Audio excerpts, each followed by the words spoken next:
You're listening to Clearview Today with Dr. Abadan Shah, the daily show that engages mind and heart for the gospel of Jesus Christ. I'm Ryan Hill. I'm John Galantis. You can find us online at clearviewtodayshow.com, or if you have any questions for Dr. Shah or suggestions for new topics, send us a text at 252-582-5028, or you can email us at contact@clearviewtodayshow.com. That's right, and you guys can help us keep the conversation going by supporting the show. You can share it online with your friends and family. Leave us a good 5-star review on iTunes or Spotify, anywhere you get your podcasting content from. We want absolutely nothing less than 5 stars. They're yummy, yummy. Did my hand get in the shot? Tummy. Did you? Sorry. You reached across. It's okay. It's all good. It's all good. We're going to leave some links in the description so you can leave us those good, delicious 5-star reviews. Did you say the stars were yummy? They're yummy, yummy in my tummy. Oh, yeah. okay. We're going to talk about some stars today, but in the meantime, These stars are yummy snack. the star we're talking about is not Yummy Stack, but these ones are. We are here in the Clearview Today studio with Dr. Abadan Shah, who's a PhD in New Testament textual criticism, professor at Carolina University, author, full-time pastor, and the host of today's show. Dr. Shah, welcome. Welcome. We'll give us some Good to be polite golf here. claps, Christmas polite Adam. golf claps. What's that? Christmas Adam. Oh, yeah, the Christmas Because Adam came before thing. Eve, Yeah. so this is the day before Christmas Eve, so it's Christmas Adam. Christmas Adam. I don't like it either. Really? Yeah, I don't like it. Did you come up with that? Has it been going around? It's been going around. That's what makes me the sad. Like if it was It's not a real thing. It's just people just, haha, this is called Christmas Adam. Christmas Adam. Yeah. Hey, what was the joke you told me? What was the joke you told me from the What did Adam say to his wife on December the 24th? I promise you I don't know. It's Christmas Eve. It's Christmas Eve. Wasn't that in your That was in the play. in the play? Wasn't Yeah. it? That was Mr. Fezziwig Now, that told here's that my joke question. to a young Ebenezer. Did you write that and put it in the script? No. That was in the script? Wow. No, it was no. I didn't write it, but it also was not in the script. It was an improv line that made it into the show. Oh, who improv'd it? Mr. Fezziwig. Mike Stockwell did that? He came to me. And asked. He was like, "What do you think about?" Because it says that Fezziwig is supposed to joke Be with like a funny Ebenezer, guy, yeah. Right. And he said, "What do you think if I tell this joke on Mike?" And I'm like, I "Yeah, bet- sounds great. Let's do it." I People bet did laugh. Oh, Yeah. yeah, they loved it. I one thought of the greatest things about theater is when actors will come to the directing team and say, "Hey, I'm thinking about this. What do you think?" Because it lets you know that Yeah, they're yeah. kind of taking it, they're making it their own. Yeah. That's what elevates it from a good show They're to a great vested show. into the Yes, show. Yes. Yeah, That's I one of the agree. worst things you can have is like a volunteer, even on the worship team or whatever, is when there's someone just tell me what to do and I'll do Yeah, it. I It's will like, do exactly what you tell me and nothing more. Yeah, yeah. I bet this moment you and Elizabeth heard that joke, knowing how y'all love puns, you were on board. There was never a chance that wasn't getting in. No. As soon as he said it, I was like, 100% we're doing that. Absolutely. There it is. Yeah. Our verse of the day today comes from Isaiah chapter 9, verse 6. For unto us a child is born, unto us a son is given, and the government will be upon his shoulder, and his name will be called Wonderful, Counselor, Mighty God, Everlasting Father, Prince of Peace. You put a weird pause in there because as we all know, his name is Wonderful Counselor. No, there's a comma. Yeah, I know, See, but you Wonderful Counselor. No, That's 2 names. No, I think the way I've always heard it, and Dr. He is Shah, a wonderful counselor, not a name. correct me if I'm wrong, Dr. Shah, and actually please don't, but I believe his name is Wonderful Counselor, right? Isn't that what the Well, scripture says? there are scholars who did that. There's one, I think it was Young, who's written on Isaiah, and He was young or his name was young? his name was gotcha, Young. gotcha. No, he was back in the late early 1900s. Wow. E.J. Young, Okay. I believe. E.J. Young, yes. Anyway, so he was an Old Testament scholar. He wrote a 3-volume commentary on the book of Isaiah. And when he comes to that verse, along with Kyle and Delitzsch, who have done that Old Testament commentary, Hebrew text, still very good. But when they come to this, they make it into pairs, like adjective nouns. So, wonderful counselor. Counselor is a noun, wonderful is the adjective. Mighty God, everlasting Father, Prince of Peace, or peaceful, full prince. Right. And it does work. It does work, but I'm not quite sure if that is necessary. And I believe we have much to lose when we make him into this noun adjective combination. Right. His name shall be Wonderful. Yeah. His name shall also be Counselor. His name Yeah. shall be Mighty God, Everlasting Father. Got it. Or we could also break him apart. Yeah. I was Each going at to a do we time. break him apart even further? His name is Mighty. I haven't spent a lot of time studying that Hebrew text. I studied that like maybe 20 years ago. Yeah. So it's been a long time. But if I were to go back and study, I want to see if grammatically in the Hebrew text, each of those, what we have deemed as just adjectives, can stand on their own. Right. Yeah. Well, Dr. Shah, we are 2 days away from Christmas, and so, I hate to ask this, but I want to ask you for $1 million, and I would really, my big thing is I wish I could just give you $1 million for Christmas. Here's my question. Can we get that check cut before Christmas? I would really love That to would be gift, great. I would love to gift both of you guys, no strings attached, $1 million for Christmas. Unfortunately, it doesn't work that way. I got to ask for Okay. $1 million. Every Christmas gift you get for the rest of your life, you you have to ask for the receipt. Oh, gladly. What? You would? Yeah. Like if Ryan said no, earlier I don't he would. think I could take it. So I don't think I could take $1 million?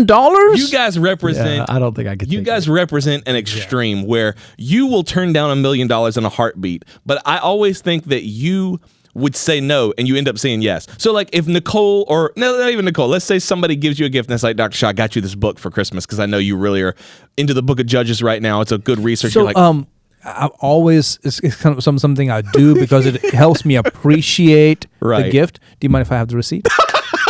All right, so that's a good point. I didn't consider it that well, way. Asking for the receipt in that light. no, it's not. Yeah, no. But the way he phrased it makes it sound Wow. different. Like, Why can I have the would- receipt? Why would the Can I receipt? have the receipt? Why would the Can I have the receipt receipt? make him appreciate the gift more? Because then I gonna have a return it. memento. I have a memento that I can keep in a file of. Now, like a whether I scrapbook of return gifts it or that not, that's my. Yeah, you my- don't have to, and they can say no. given. They can say no. Like they can get offended. You don't have to actually return it. You just have to ask. And if they're like, no, I don't have it, you can be like, okay, yeah, sure.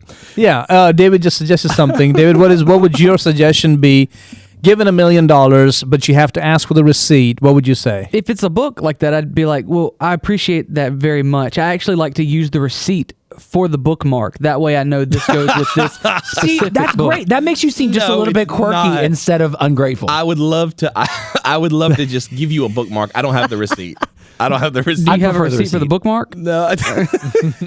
Yeah, that's receipt true. for the bookmark. That's true. Yeah. If they give you the bookmark as a gift, so you're not taking it. $1 million is a lot of money. It is a lot I of think it would money. be cool with like, And it's not Nicole- compromising my values. I'm not told to go out there, rob a bank or hurt somebody or set something on fire. It's simply saying, hey, so something I've always felt like it's like it helps me appreciate how God has blessed me. I'm floored. We bring the God card. Yeah. There you go. The moment you bring the true. God, People No one can't can argue really with the argue God with it. card. They can go home and think whatever they like, If you but they can't Jesus argue juke it. them, they can't argue with it. All right, I got to cut a check from. I would probably do it, but I would be like, hey, I'm just gonna come across I'm gonna rub people wrong. But at face value, it seems like it's going to rub them wrong. But if you do it that way, then you just seem kind of like quirky and eccentric, and like you can spin it. I think You might get gifts for another couple of years, and then people are just like, I don't know. I don't know, man. $1 million.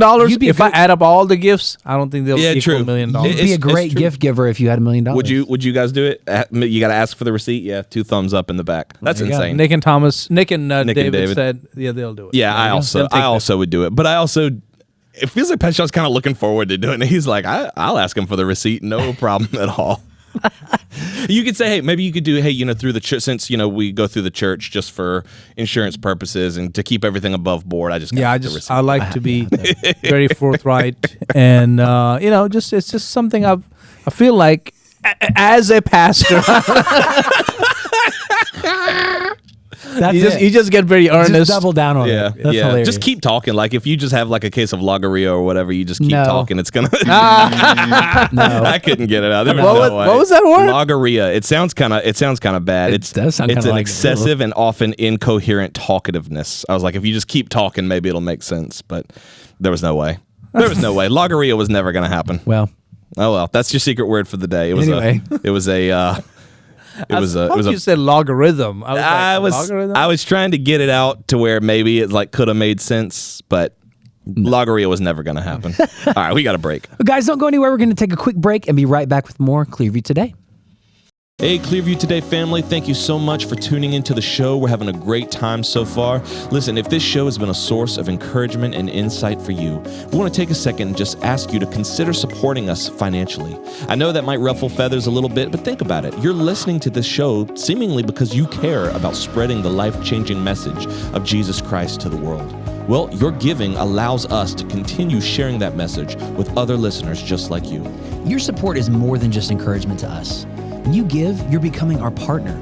You're joining with us to spread God's truth and love to a hurting world.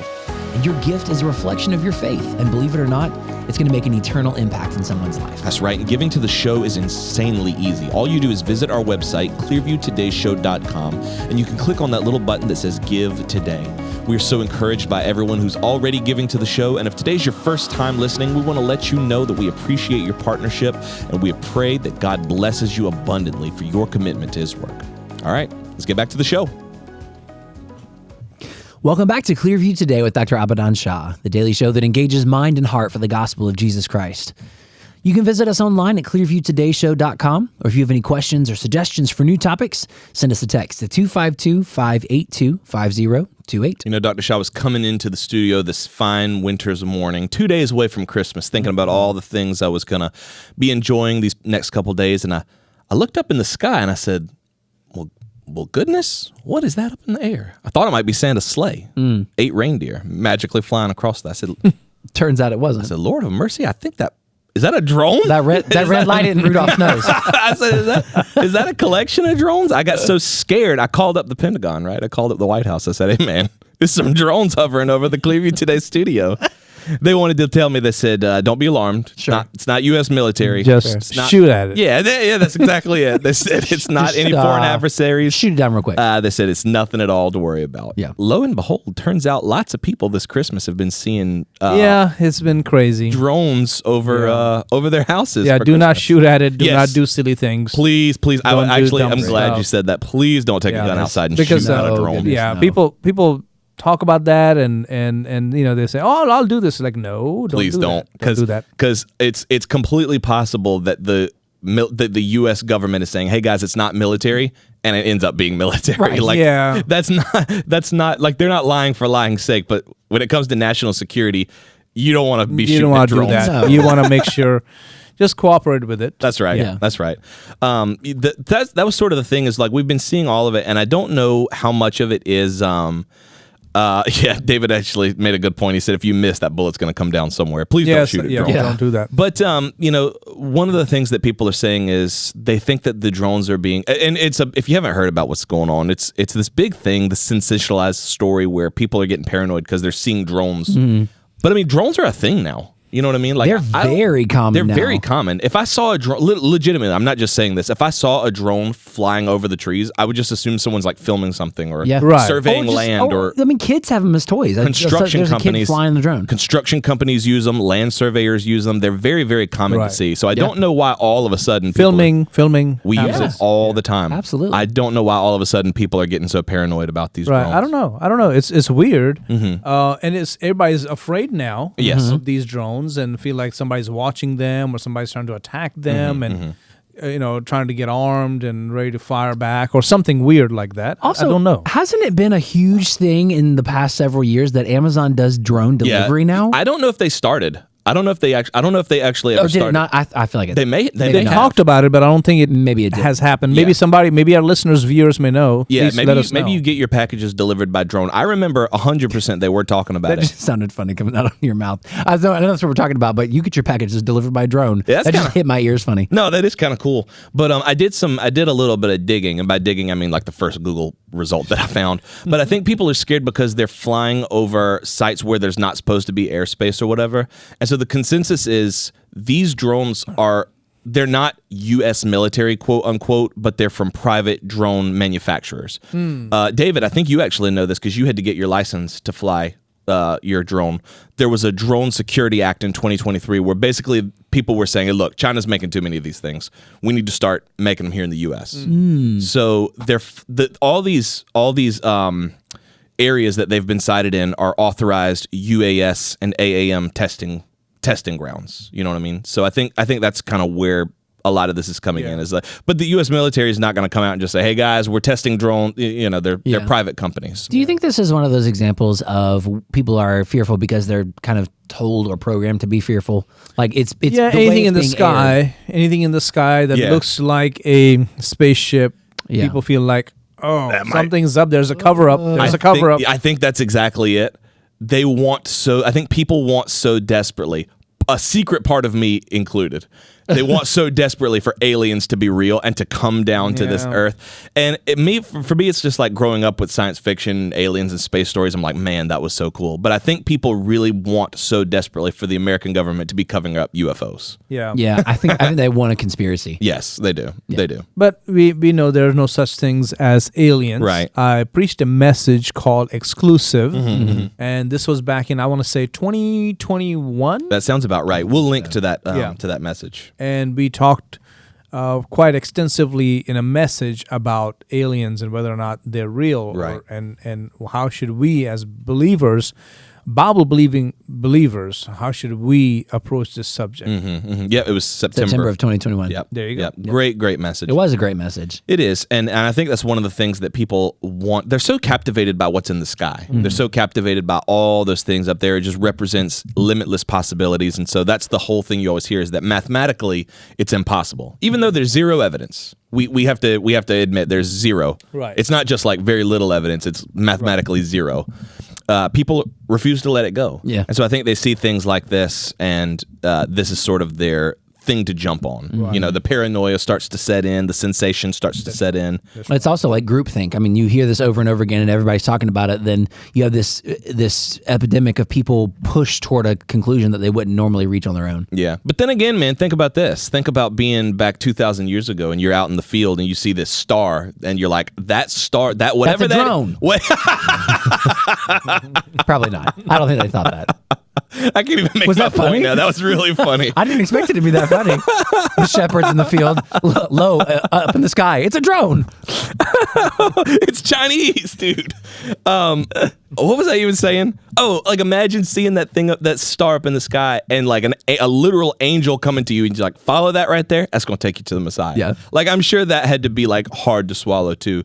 At the same time, it was so true. You know what I mean? They followed it. They followed that star, and it led them right to the baby Jesus in Bethlehem. To say a word or two about this whole alien craze that has been with us for, about maybe 100 years now. It's just about that much time. If you go by the Flash Gordon comic books. Yeah, true. Ming. Ming. Remember? Do you remember Ming? Was he the robot? No, Ming was this evil emperor. Oh, I was thinking. You know what I was thinking? I was thinking Lost in Space. Oh, okay. I know it's just a Flash Gordon. Yes. Yeah. Yes. Yeah. The Emperor Ming. And Professor Zarko, I think it is. But anyways, Ming the Merciless. Ming the Merciless. That's it. Yeah. And by the way, they were Chinese. Oh, really? I would say Ming. That's Yeah. Like Ming Dynasty kind of thing. Yeah. Got you. So in this message called Exclusive that I covered a lot on this whole alien question, are we alone? Or is there another life somewhere in the universe? Right. Right? Well, I was going to say, I can see if you didn't approach it from a Christian perspective, I would say the it all points to, of course, we're not alone. But then for the Christian who believes and who knows truly that the humanity is God's masterpiece, the earth is God's creation, it does complicate it, and it leads to that. Well, I mean, I don't want to take it away from you because I know you were. That's exactly what I was going to say. Earth is unique compared to all other planets. For example, Jupiter is so big Right. that it holds on onto lighter toxic gases along with wind speeds of 435 miles per hour. Can't do it. Yeah. No life. No. Mars, which we know as the red planet, does not have enough mass to hold on to its own atmosphere. Then you have Venus, is the size of our planet. Yes. But because of the thick layers of carbon dioxide, it is a hostile world for life. And then Mercury has temperatures between negative 173 degrees Fahrenheit. Negative. Yeah. On the Earth, we have some negative temperatures at times, but negative 173, and it goes up as high as 427 degrees Fahrenheit. That's no way. Anything. How in the world you can can't live life there. No way. be sustained? And then the Earth, of course, the Earth alone has the right atmosphere with the right mixture of oxygen and nitrogen, and it also protects us from billions of meteors and ultraviolet rays. So this is a very unique planet. 100%. 100%. And I think it's one of those things where it reminds you of God's hand. Yeah. You know what I mean? Like the chances that this all happened just because of the right circumstances and the right criteria. Well, I think you did the math in that sermon. We'll go back and link to that sermon, but the odds are so astronomical, no pun intended, that it's way sillier to believe that God didn't do this. It just kind of happened, and it just happened in the right time and in the right measure. It's way more plausible to say something intelligent created these circumstances in this way. That's right. Designed it. Yes, of course. It points to all those factors where, like, if the earth was adjusted toward the sun or away from the sun by just a fraction, you're going to have the earth will be too hot or too cold. Right. The atmosphere is exactly right. The tilt of the earth is exactly right. So many factors, just minute details that it's exactly suited to sustain life. And think about like the orbits of the planets as well and how much they change. For Earth to have sustained life for as long as it has, you know what I mean? Like the universe doesn't keep things in order. You know what I mean? In fact, if you would go with what secular scientists tell you, the universe is sheer chaos. Right. Things just happen. So which is not true. Right. Something is sustaining order on Earth. Something is. It's not like human beings lived for like a couple thousand years and then went extinct because the Earth wandered too far. Right. Something is keeping it all in order. That's right. And there are other factors like the Earth is about 2/3 from the center of the Milky Way. Right. If it was any closer, it would be too bright. Any further away, it'd be too dark at night. And the Earth is covered. This is one of the biggest ones with 70% water. Yes.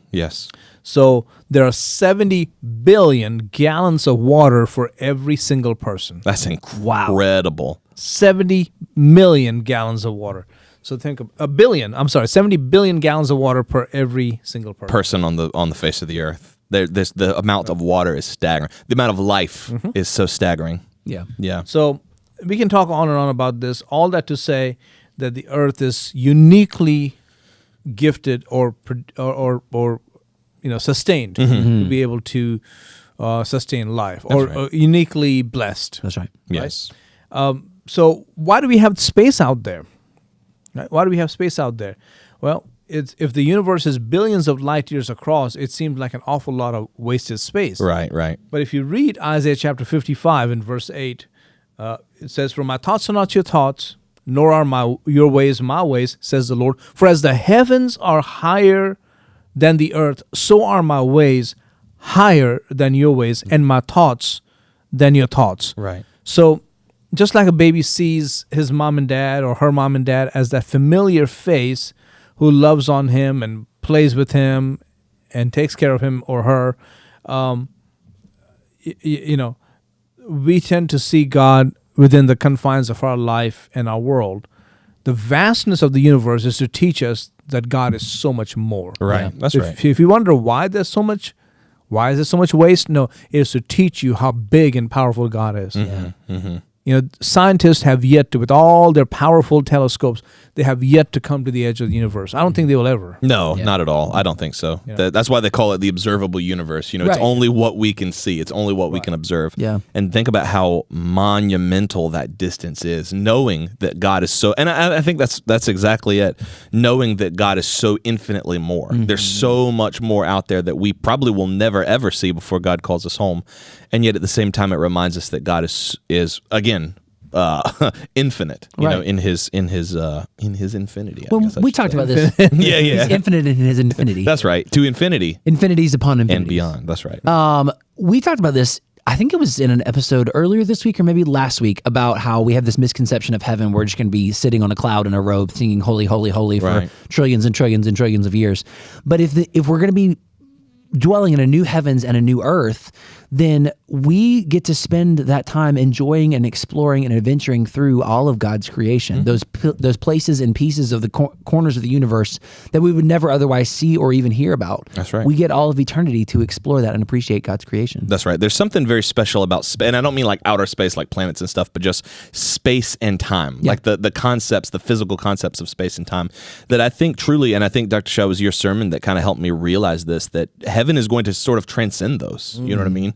Like we'll have, I don't want to say, I don't know if authority is the right word, but a certain level of control over time and space and how we move and interact with the new heaven. That's right. Yeah. That's right. Something else I want to point out to you, I know our time is short. Intelligent life in space, does it contradict the Bible? two things I want to mention here. Three things, really. One is that if there were intelligent life out there, there should have been some contact by now. Right. You say, how do you know there isn't? Well, we're not going to get into that.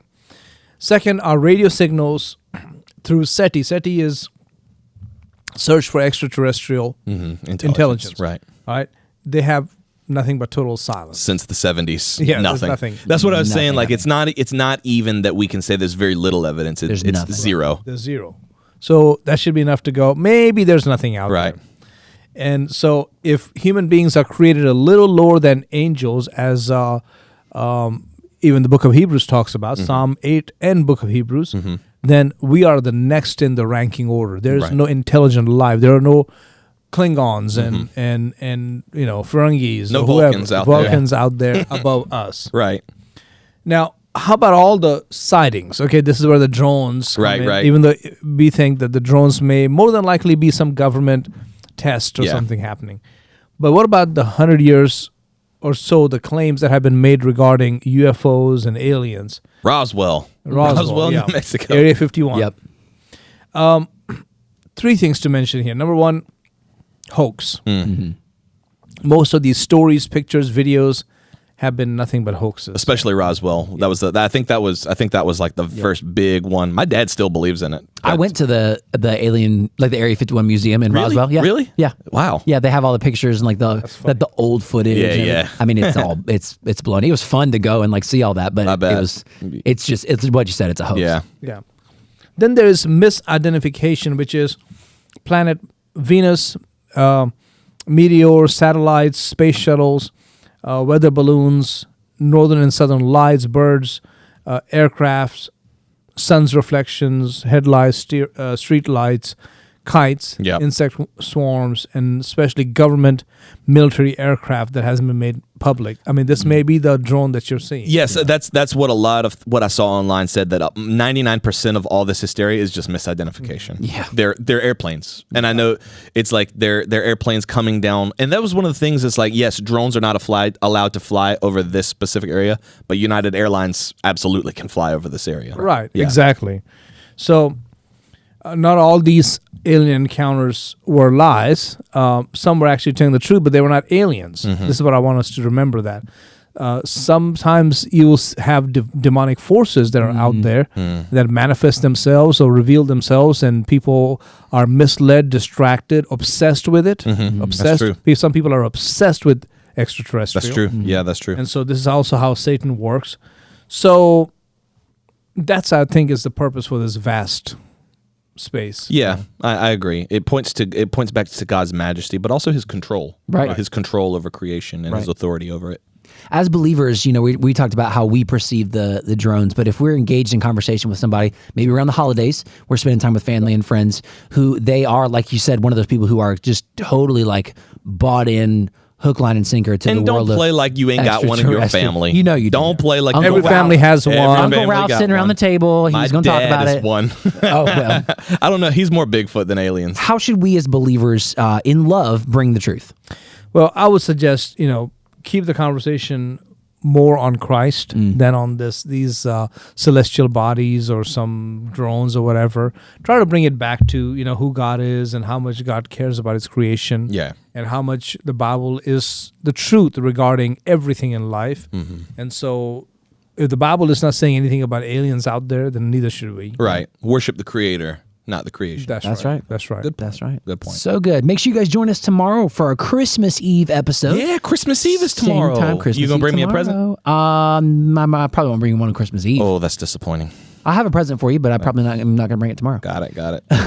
Same time, same station. We're going to be diving into another great topic here on the Clearview Today Show. Thanks again to LeBlue Ultra Pure Water for sponsoring today's episode. And don't forget, you can support us by subscribing to the show on iTunes. If you want to re-listen or share it with a friend, and you can always support us financially at clearviewtodayshow.com. John, what do you want to leave our listeners with? We are going live on January the 3rd from 7 p.m. to 9 p.m. right here in the Clearview Today studio. We're going to be doing our 24-hour prayer vigil. Make sure you call in between those hours hours. 252-582-5028. We would be very, very thrilled to pray with you, talk with you on the air, pray for anybody that's going through anything in your family, any loved ones that you have. You can also encourage them to call in. Dr. Shah and Nicole's book, 30 Days of Praying for America, Daily Devotions to Heal Our Nation, is available on Amazon right now. I actually have all 3 in the series right here. Nice. The box set. Yeah, the box set. And look, this is going to become a yearly release, so make sure you go ahead and start your collection now. We got 30 Days of Devotionals over here. You can get those on Amazon.com. And also our debut album, Heaven, Here and Now, is available on iTunes, Spotify, anywhere digital music is streamed or sold. Love it. Make sure you guys join us for the conversation tomorrow. Lots of fun to be had. We love you guys. We'll see you tomorrow on Clearview Today.